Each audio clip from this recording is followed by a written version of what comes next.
तुम गुरु प्रेमियों, कोई भी भयानक बीमारी आ जाएगी लेकिन तुम्हारा कुछ भी नहीं बिगड़ पाएगी।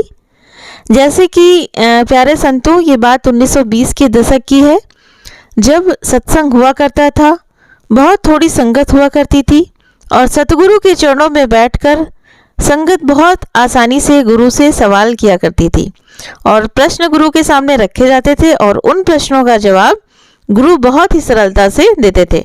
तो ऐसे ही एक समय की बात है कि 1920 में एक बहुत ही बड़ी महामारी फैली थी जिसको कि फ्लू कहा जाता था, तो जिसकी वजह से पूरी दुनिया में बहुत सारे लोग मृत्यु को प्राप्त हुए थे और इस बीमारी ने इंसानियत को पूरी तरह से हिला कर रख दिया था।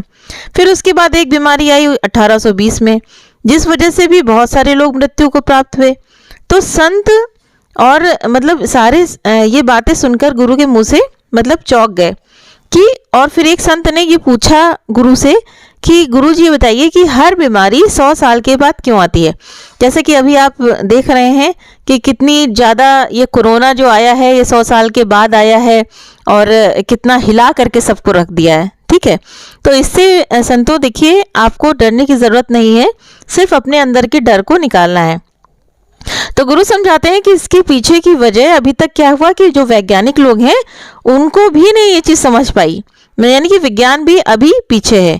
तो संत कहते हैं कि गुरु हम आपसे जानना चाहते हैं, लेकिन विज्ञान ने देखो कितनी तरक्की कर ली है, आप सब हम जानते हैं, लेकिन इसके बावजूद भी कुछ ऐसे रहस्य होते हैं कि जिसे वो भी नहीं जान पाते, क्योंकि भविष्य क्या होता है वो भगवान के हाथ में है। यही भविष्य भगवान ने अपने हाथ में रख रखा है, इंसान के हाथ में उन्होंने नहीं दिया, वरना इंसान क्या करता है ये हम और आप सभी जानते हैं।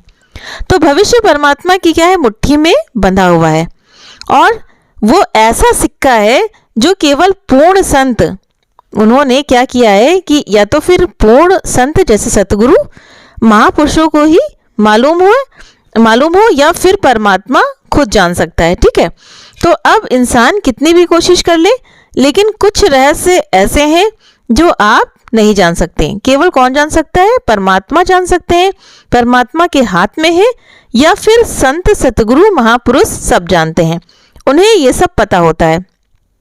तो जन्मों जन्मों की खबर रहती है सतगुरु के पास में, ठीक है, सबकी खबर रहती है, लेकिन वो सब कुछ जानकर भी कैसे अनजान रहते हैं, यानी कि नहीं बताते हैं, क्योंकि वो परमात्मा के बारे में बताते हैं।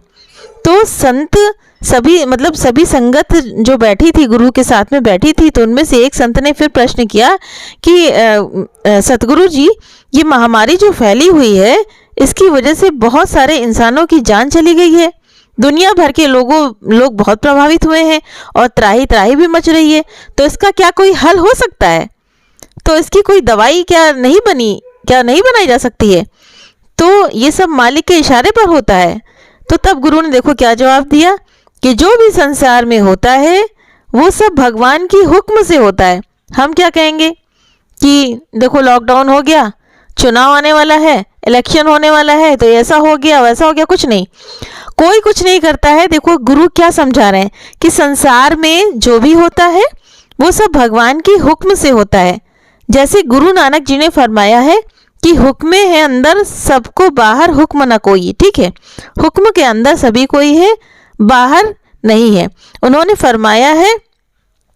तो जो हो रहा है उसके अंदर हो रहा है, उनके हुक्म के अंदर हो रहा है, उनके बाहर कुछ भी नहीं हो सकता। ऐसे में हम उस परमात्मा के आगे फरियाद कर सकते हैं। ठीक है, भगवान जो करता है उसी को ही सच जानना है और वही जानता है। ठीक है, और हम उससे सवाल नहीं कर सकते। क्यों? क्योंकि ये सृष्टि उसकी है, ये खेल भी उसी का है। वो चाहे तो सही कर सकता है या चाहे तो उसको मिटा सकता है एक पल में। ठीक है, और चाहे तो उसको एक धागे से पिरो कर रख सकता है, चाहे तो एक धागे में उसको उलझा कर रख सकता है या पूरा ही हटा सकता है। तो प्यारे संतों कि हम भजन सुमिरन के जरिए, ठीक है, ये जो चल रहा है उसको सब खत्म कर सकते हैं। ठीक है, और परमात्मा जैसे मैंने बताया ना कि एक सेकंड में वो सब कुछ बना सकता है अपनी सृष्टि को, और एक सेकंड में वो खत्म भी कर सकता है। तो उसकी मौज है, हम उसकी मौज में रहे ना, लेकिन क्या होता है कि हम भूल गए हैं। इसीलिए संत और महापुरुष सतगुरु समझाते हैं कि खुद की पहचान करो, परमात्मा की पहचान करो। जब खुद की पहचान, जैसे गुरु ने परमात्मा की पहचान कराई है, जब हम खुद की पहचान करेंगे तो परमात्मा की पहचान अपने आप हो जाएगी।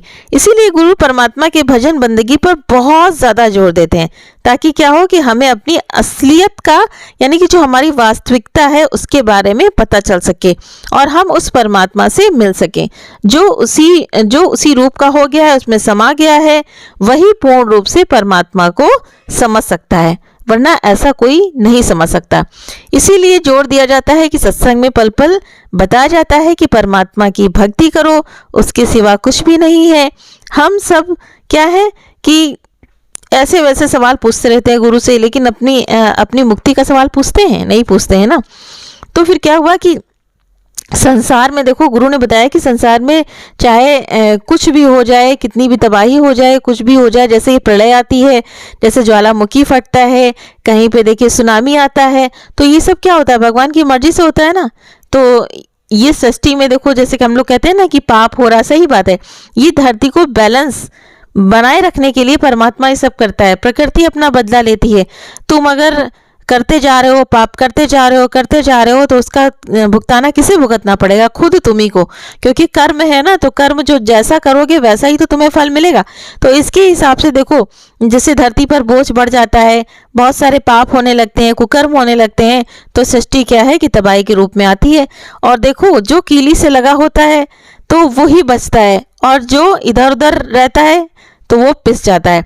तो इसलिए भगवान, मतलब वो कीली क्या है? भगवान है, ठीक है। तो परमात्मा से आप जुड़े रहिए, उनकी कमाई करते रहिए, और जो परमात्मा के नाम की कमाई करता है, जिसने परमात्मा को अपना पूरा समय दिया है, उसे किसी भी चीज़ से डर नहीं लगता। इसीलिए डरना नहीं है हमें किसी भी बीमारी से। तो उसे कोई क्या फर्क पड़ता है? कोई फर्क नहीं पड़ता है।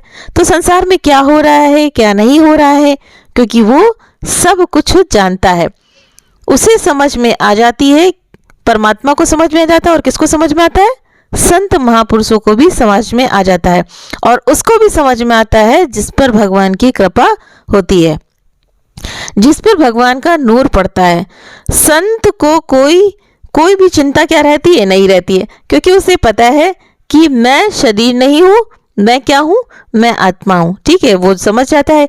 इसीलिए गुरु तुम्हें समझाते हैं कि भजन सिमरन पर जोर दो। इस बीमारी से हम यही सीखेंगे। जैसे बीमारियां हमारे आती हैं, तो संकट की घड़ी में हम घर में कैद होकर के बैठ तो जरूर जाते हैं, लेकिन क्या इसके विपरीत हम भजन सिमरन को क्या कम कर दें? नहीं, भगवान की भक्ति हमें और बल्कि तीव्र कर देनी चाहिए कि देखो, हमारे इस समय बुरा समय आया हुआ है, ठीक है। तो इस परिस्थिति में हमें क्या करना है कि अपने समय को व्यर्थ नहीं गंवाना है। जितना समय है वो परमात्मा में ध्यान देना है। फिर हम देखेंगे कि हमारा जीवन कितनी खुशी से कितनी बीतेगा, घर में रहकर भी बीतेगा। जैसे आज तो ऐसा समय आया है कि अभी तो लॉकडाउन नहीं हुआ है, ठीक है, सिर्फ नाइट कर्फ्यू लगा है, तो इसमें सब कुछ देखिए खुला हुआ है, लेकिन थोड़ी सी सावधानी हमें भी बरतनी है। और मतलब ऐसा नहीं करना है कि हम जाकर के बाहर ऐसे ही निकल जाएं। अगर आप निकलिए तो सावधानी से निकलिए, क्योंकि कोई भी बीमारी होती है ना, तो जब हम लापरवाही करते हैं तभी वो हम पर पूरी तरह से अटैक कर दिए।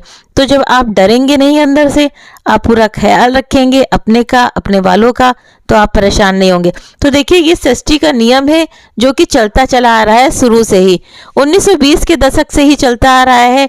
और जैसा कि गुरु ने बताया कि हर 100 साल में सृष्टि पलटती है, मतलब ऐसी बीमारी भयानक आती है। क्यों आती है? क्योंकि धरती पे बोझा ज़्यादा बढ़ जाता है ना। जब पाप बढ़ जाता है तो भगवान क्या कहते हैं, श्रीमद् भागवत गीता में भी यही लिखा हुआ है कि जब पाप कर्म बहुत ज़्यादा बढ़ जाते हैं तो भगवान को किसी न किसी रूप में अवतार लेकर के आना पड़ता है। तो सतगुरु यही समझाते हैं कि तुम्हें चिंता करने की कोई ज़रूरत नहीं है, क्योंकि भगवान की बनाई हुई सृष्टि है। अगर वो चाहे तो पल में उसे बर्बाद कर सकता है, और चाहे तो पल में उसे पूरी तरह से बना भी सकता है। तो इसलिए तुम्हें चिंता करने की कोई भी जरूरत नहीं है। तो गुरु कहते हैं तुम क्या करो? चिंतन नहीं, चिंतन करो। किसका चिंतन करो? उस परमात्मा का चिंतन करो, और परमात्मा से ही अपनी डोर को हमेशा लगाए रखो। तुम डरो नहीं, सिर्फ डटे रहो।